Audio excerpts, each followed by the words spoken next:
Hey now folks, today we are taking a look at Lord of the Rings, the card game. Now this is one of Fantasy Flight's many LCGs, which is living card games. A living card game is somewhat similar to a collectible card game in that you buy expansion packs for it, but unlike a collectible card game, there are no random pulls. You don't, like in Magic the Gathering, you bust open a booster pack and you just hope against hope that you have a really good rare or an ultra rare, what they call mythic rares. In an LCG, when you buy an expansion pack, you know exactly what you're getting in it. It tells you what cards are in the deck, and you have, I think, 3 copies of each card because that's the limit of how many you can have in one deck, if I remember correctly. And they have several different LCGs for all variety of different things. You have Android Netrunner is by far the most popular LCG they have. They have the Game of Thrones card game. They have the Call of Cthulhu card game. They have Warhammer Invasion based off of the Warhammer Fantasy miniatures game. And there is a rumor, there was a leaked document that suggested there's going to be a Warhammer 40k LCG based off of the Warhammer 40k miniatures game. So LCGs are a very hot thing right now, at least if Fantasy Flight has anything to say about it. And the Lord of the Rings has actually been out for a number of years, the Lord of the Rings card game. And this one is unlike the other LCGs in that it is a purely cooperative game. The base game, the base card set, which is what I'm reviewing today, is for 1 or 2 players. So you can play it solo, you can play it cooperatively with another player. I believe that you can play the game with up to 4 players if you have another copy of the basic set. I did not play it that way. Let me preface this by saying that, so I cannot judge how the game will play with that amount of players. I've only played it with 1 or 2 players. But in any case, this is more based off of the Lord of the Rings books, the original J.R.R. Tolkien fantasy novels, not only the Lord of the Rings, but also some of the other books that he wrote in that universe. Because, like I said, this game has been out for a number of years, and there are many, many expansions, big box expansions, small box expansions. There's a lot of content for this game right now, up and above the normal base game. And basically what it is that you're taking control of a team of heroes from that universe. You have your own deck of cards that you lay out your heroes. You have your own deck of cards that you use that you summon out allies and equipment and events. They're going to help you go on quests. There's a different series of quests that you go on, or I should say it's a quest with a different series of steps that you have to work your way through. And there's a deck that you have to draw from that basically brings out monsters like trolls and orcs and spiders, but also might do other nasty events, and may actually be locations that you have to further work through, because the more locations and monsters that are out there, the harder it is for you to complete your quest. Much like it is for the characters in the books and in the movies. I will say off the bat, it has gorgeous artwork. Let me just say that. And that's sort of, so it does a lot to steep you into the world. But I'm getting a little off track. I don't want to give you my full opinion of it yet. First, I want to give you a sort of overview of the game, a very brief overview, because again, this is just the base set, and there are a lot of little fiddly rules to the game. But I'll give you the brief overview. We'll come back, and I'll tell you what I think about it.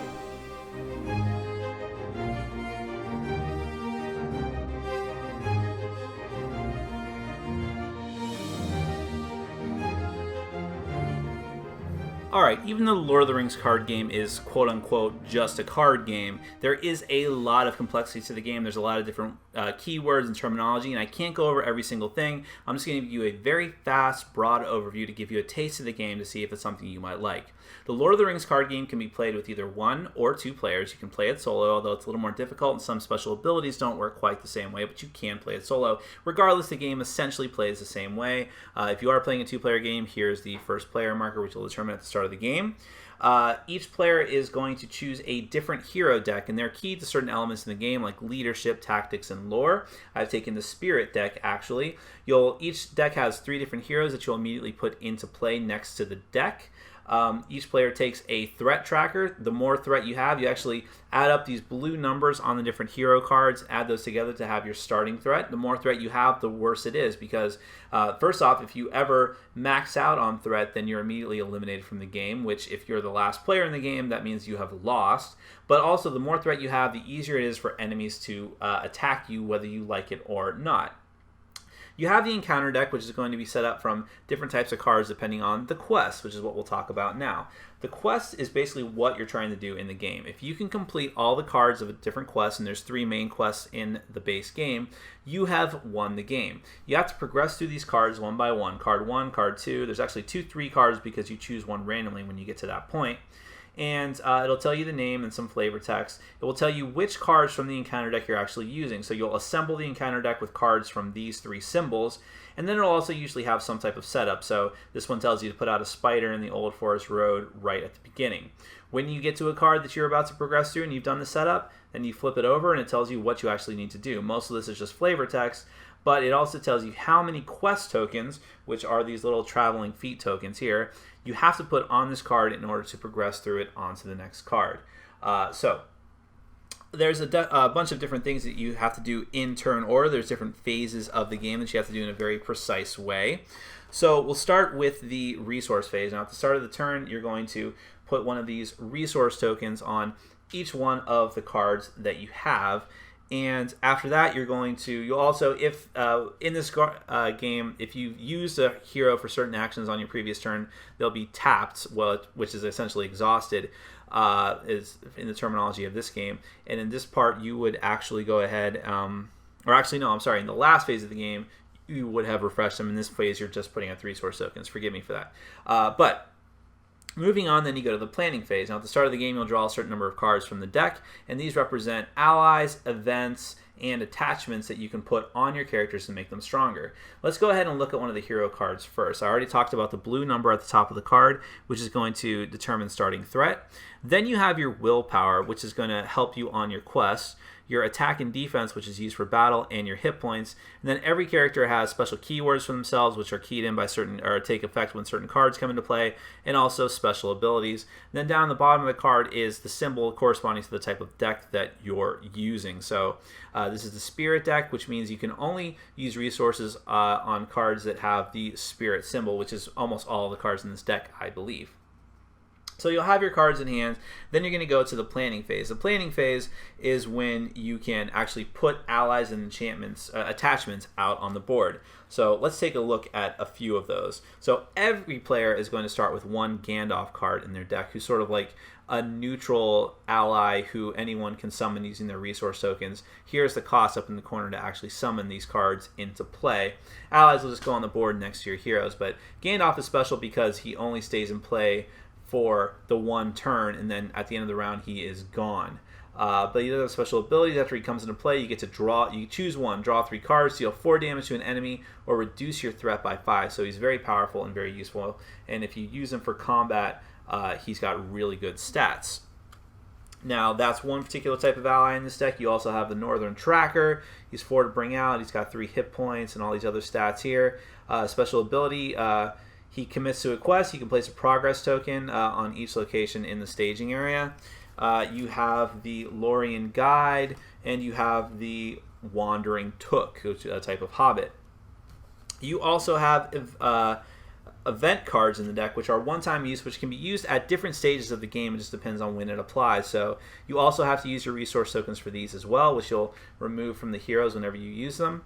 Action, choose a player, shuffle that player's discard pile back into his deck, which is really important because once you run out of cards in your deck, you are done. You don't lose the game, but you don't reshuffle. You're stuck with whatever cards that you have. Another type of event, stand and fight. You can choose an ally with a printed cost of X in any player's discard pile, put that ally into play under your control, so you have to spend that amount of resource tokens.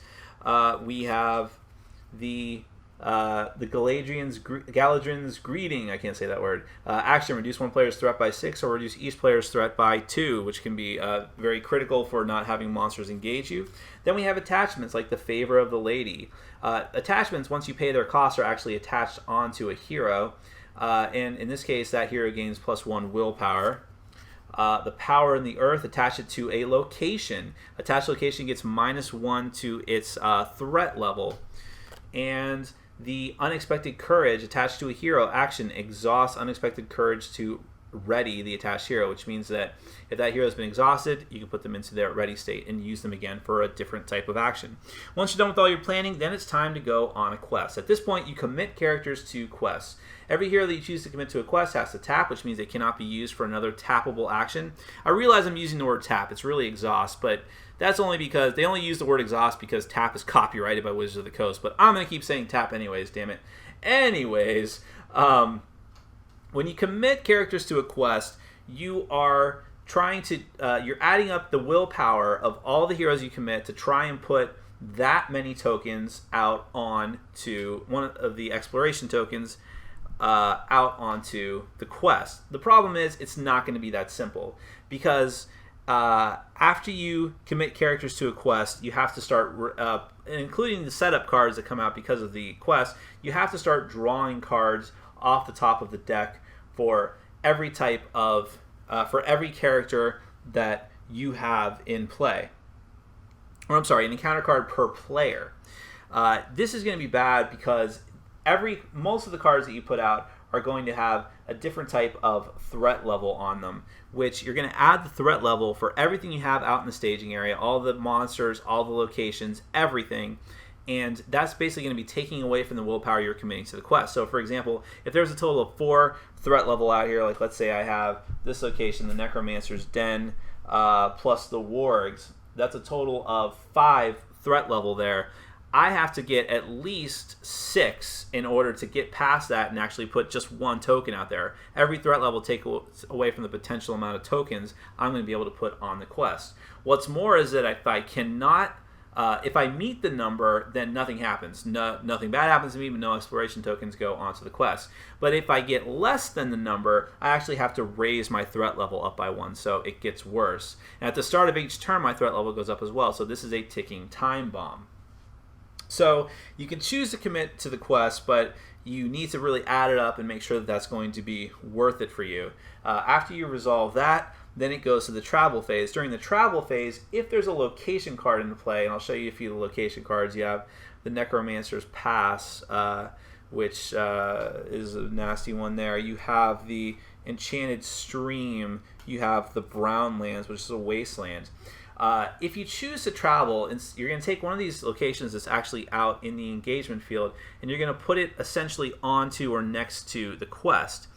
What that means is that instead of putting, the next time you try to quest, instead of putting your exploration tokens directly onto the quest, you're going to put them on the location that you have traveled to, and this is the number you have to meet in order to get rid of that location. As soon as, so for the Brown Lands, as soon as you have at least 1 exploration token on it, it's removed from play.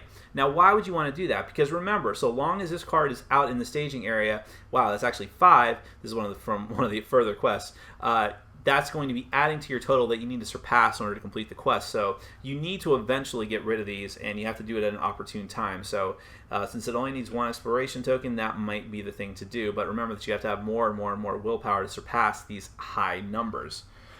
So you can choose to travel on your turn, but remember that you also have to commit heroes in order to travel as well.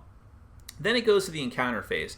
The encounter phase is when you actually have to deal with the enemies that come out on the board. Now, I've already got the wargs out here. Now, the most important number you're looking for in this phase is this number at the top, which was the engagement number. If your player's threat level is equal to or higher than the number on an enemy's card, that enemy may engage you whether you like it or not.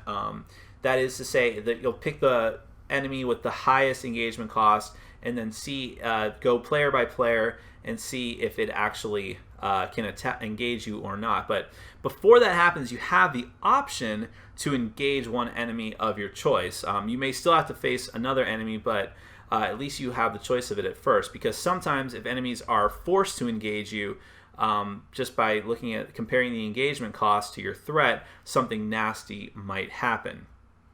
Once you've chosen to either optionally engage or engage by force because the enemy chooses to, you'll exhaust that hero because they're choosing to they're choosing to defend against that enemy. Then you'll actually have to deal out shadow cards. Now, shadow cards are just the other cards from the encounter deck, but when you draw one of the cards, if it's an enemy card, there's going to be a special shadow effect at the bottom, which will be something nasty that will add on to whatever the enemy is already doing, like attacking enemy gets +1 attack or +2 attack instead if the attack is undefended. If you choose to not defend an attack, then you have to take whatever damage you're dealing and spread it out on your heroes, which could be bad, or deal it all to one hero. So if you choose to defend it against an enemy, you have to exhaust one of your heroes if you still have one that's unexhausted, and hope that they cannot surpass your defense. If they can surpass your defense with their attack, then they're going to deal the difference in wounds to your target, which could potentially kill your enemy, and wounds stay out unless you heal them with a special effect. Once you've defended against the enemy attack, then you have the chance to attack that enemy that's engaging you, and hopefully you can kill it. And remember that if you kill it, their threat level is removed, which means it might be easier for you to go on quests. Once you've done all that, you've resolved your questing, your traveling, your attacking, then you just go to the refresh phase where you get to, you must raise your threat, you can refresh all the different cards that you control, and you can, if you're in a 2-player game, you'll pass the first player marker, and then you go back to the beginning. You get more resource tokens out on your cards, and you go into the planning phase, and so on. This is how the game progresses until you can burn through all the different cards relating to the quest. If you can get through the last quest before both players are dead, or both players' threat levels goes all the way up, then you have successfully completed the game and you have won. But if your threat raise is too high, if all of your heroes are dead, or if both players are eliminated, or the player is eliminated in a single-player game, then you have lost. That is a very fast, very general overview of the Lord of the Rings card game. Now, I've only played 2 other of the Fantasy Flight LCGs, Android Netrunner and the Game of Thrones LCG. I was not a huge fan of the Game of Thrones LCG. Fantastic artwork, good theme, but it was just too long, too overlong. Didn't really connect me to the books or the TV show the way that I would have wanted it to. Android Netrunner, on the other hand, is fantastic. I really love the game. I love the asymmetrical gameplay. I love the theme and how it comes out through the gameplay. So that was a home run for me. So they're hit and miss, but still I went into Lord of the Rings, the LCG, with an open mind, because this is the type of game that I definitely should like. It has a fantasy theme. I'm not a huge Lord of the Rings nut, but I mean, I haven't even actually read the books, I'll admit that right now.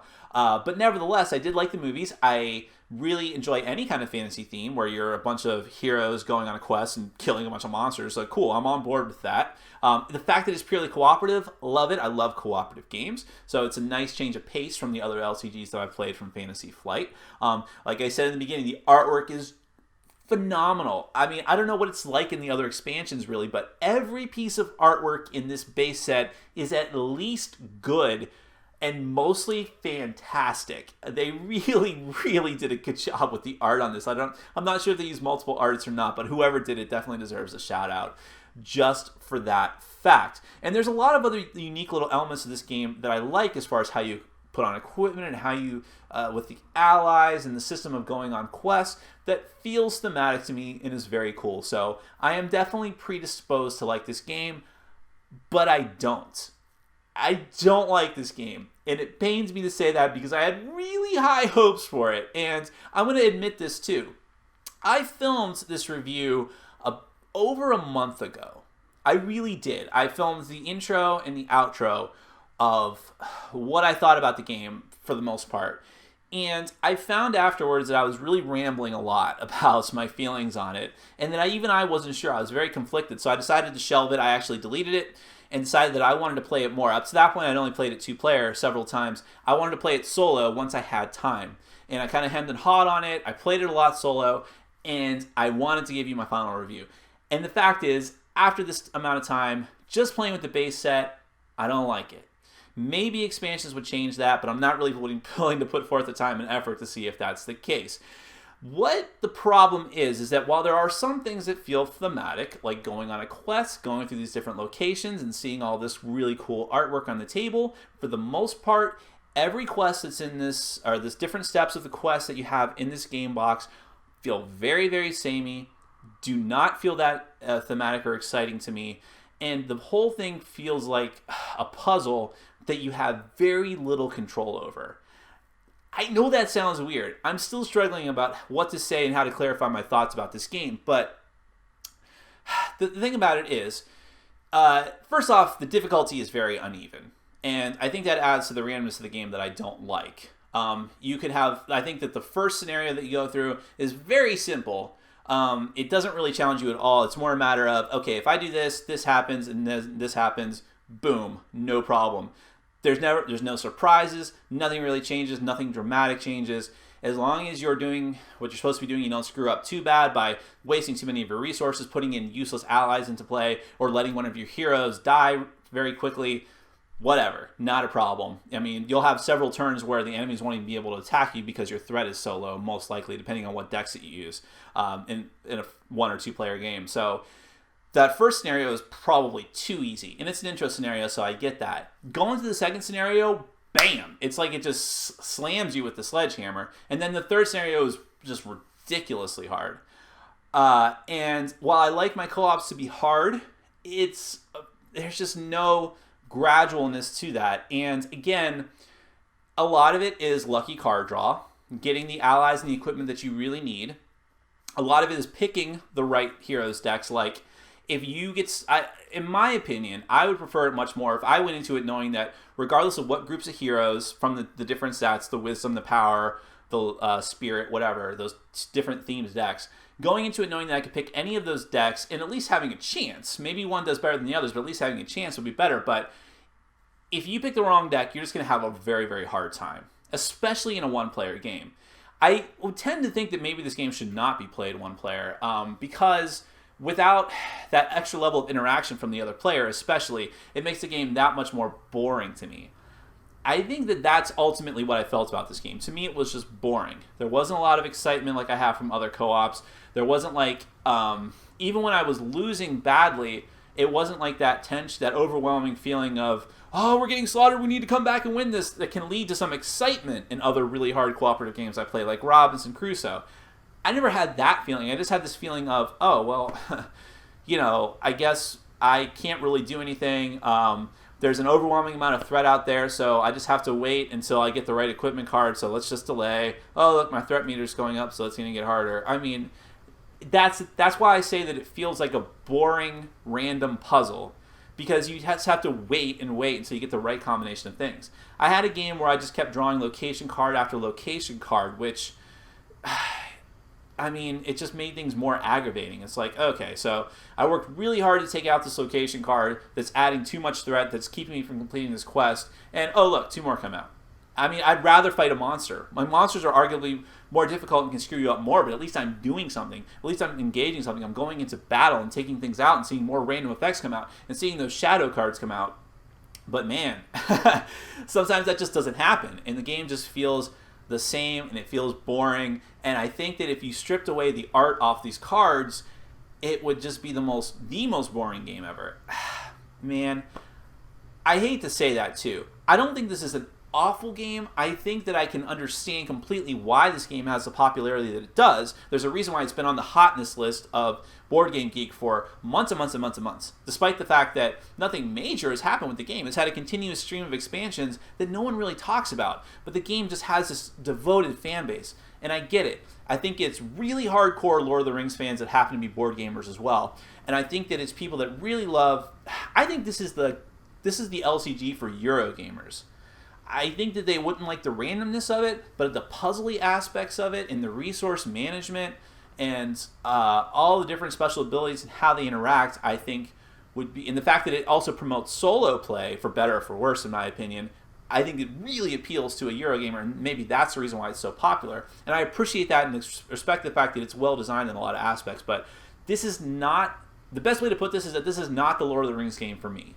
I have not played Middle-earth Quest, I haven't played War of the Ring. Those are probably more up my alley as far as putting out the theme of the Middle-earth and Lord of the Rings universe, but having it not just be art on cards, actually having that feeling of going on an epic quest that I think the Lord of the Rings card game just doesn't do for me. So there's only a certain subset of people I would recommend this to.